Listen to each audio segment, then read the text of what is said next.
직업에 귀천 없다? 진실 혹은 위선. 직업에 귀천이 없다? 이는 우리가 어릴 적부터 귀에 못이 박히도록 들어온 문장이다. 마치 사회적 평등을 상징하는 성스러운 격언처럼 널리 회자되며 직업의 종류에 따른 차별을 배척하는 이상적 구호로 기능해왔다.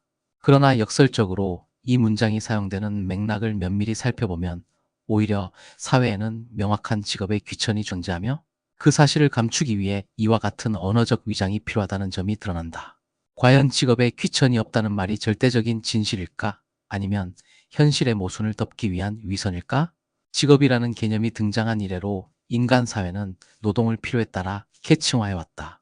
생존을 위한 최소한의 노동이 존재했던 원시 사회에서도 특정한 역할은 더 중요한 것으로 여겨졌고, 보다 위험하거나 힘든 일은 낮은 계층에게 배분되었다. 시간이 흐르며 문명이 발전하면서 직업의 종류는 급격하게 증가했고, 경제적인 가치와 사회적 기여도를 기준으로 직업 간의 서열이 확립되었다. 이러한 역사적 흐름 속에서 귀한 직업과 천한 직업이라는 개념이 자연스럽게 자리 잡았다. 하지만 현대 사회에서는 이러한 차별적 구조를 부정하는 듯한 언어적 장치를 통해 겉으로는 평등을 표방하는 모습을 보인다. 직업에 귀천이 없다는 말을 되새겨보면 그 표현 자체가 역설적이다. 만약 모든 직업이 동등한 가치를 지닌다면 왜 굳이 이러한 말을 강조해야 할까? 이는 마치 우리는 차별하지 않는다고 외치는 것이 오히려 차별이 존재한다는 증거가 되는 것과 같은 논리다.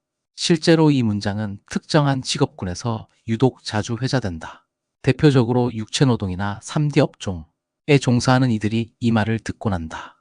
주차 관리인, 환경미화원, 편의점 아르바이트생, 배달원, 시설관리 등이 그 대표적인 예시다. 하지만 기업의 CEO나 변호사, 의사, 교수 같은 직업군에서는 이 말이 거의 사용되지 않는다. 이는 곧 현실적으로 사회가 직업을 명확히 귀천으로 구분하고 있다는 사실을 반증하는 것이다. 현대 사회에서 직업의 서열을 결정하는 가장 큰 요소는 경제적인 보상과 사회적 영향력이다. 많은 사람들이 어린 시절부터 좋은 직업을 갖기 위해 노력한다.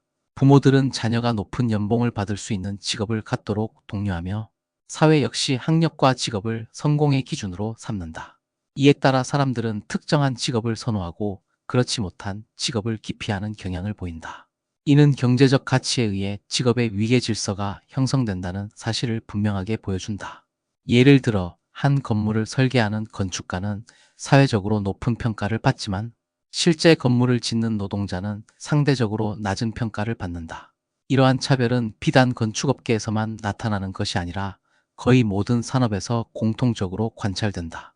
더 나아가 사회적 권력이 집중된 직업일수록 귀한 직업으로 간주되는 경향이 있다.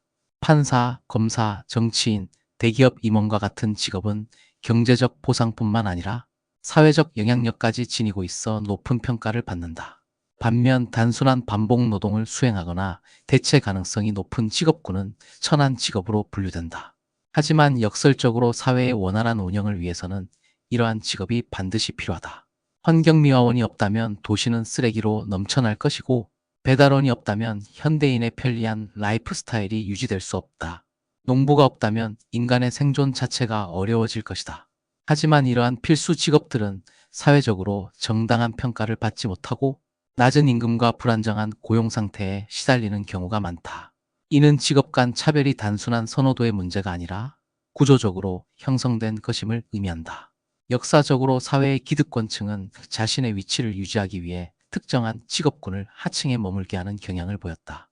단순 노동을 하층 계급에 배치함으로써 그들의 경제적, 사회적 상승 가능성을 제한하는 것이다. 이와 같은 구조 속에서 직업에 귀천이 없다는 말은 단순한 도덕적 구호에 불과할 뿐 현실적인 불평등을 해소하는 데 기여하지 못한다. 그렇다면 직업 간의 차별을 완전히 없애는 것이 가능할까? 현실적으로는 어렵다. 경제적 보상과 권력 구조가 존재하는 한 직업 간의 위계 질서는 필연적으로 발생할 수밖에 없다. 하지만 직업 간의 격차를 줄이고 필수적인 노동이 정당한 평가를 받을 수 있도록 사회적 인식을 변화시키는 것은 가능하다. 유럽 일부 국가들은 기술직이나 육체노동직의 사회적 위상을 높이기 위한 정책을 시행하고 있으며 임금 격차를 완화하는 방향으로 나아가고 있다. 우리 사회 역시 단순히 직업에 귀천이 없다는 공허한 구호를 반복하는 것이 아니라 실제로 천시받는 직업들이 정당한 보상을 받을 수 있도록 구조적인 변화를 고민해야 한다. 직업에 귀천이 없다는 말이 진정한 의미를 가지기 위해서는 현실적으로 모든 직업이 존중받을 수 있는 환경을 조성해야 한다. 단순히 겉으로는 평등을 외치면서도 실질적으로는 차별을 유지하는 구조를 개선하지 않는다면 이 말은 위선적인 구호로 남을 수밖에 없다. 진정으로 모든 직업이 동등한 가치를 지닌다고 믿는다면 우리는 필수적인 노동이 정당한 대우를 받을 수 있도록 노력해야 하며 사회가 요구하는 변화에 적극적으로 참여해야 한다. 단순한 구호를 넘어 실질적인 변화를 통해 더 평등한 사회를 만들어가는 것이야말로 진정한 직업에 귀천이 없는 사회로 나아가는 길이 아닐까?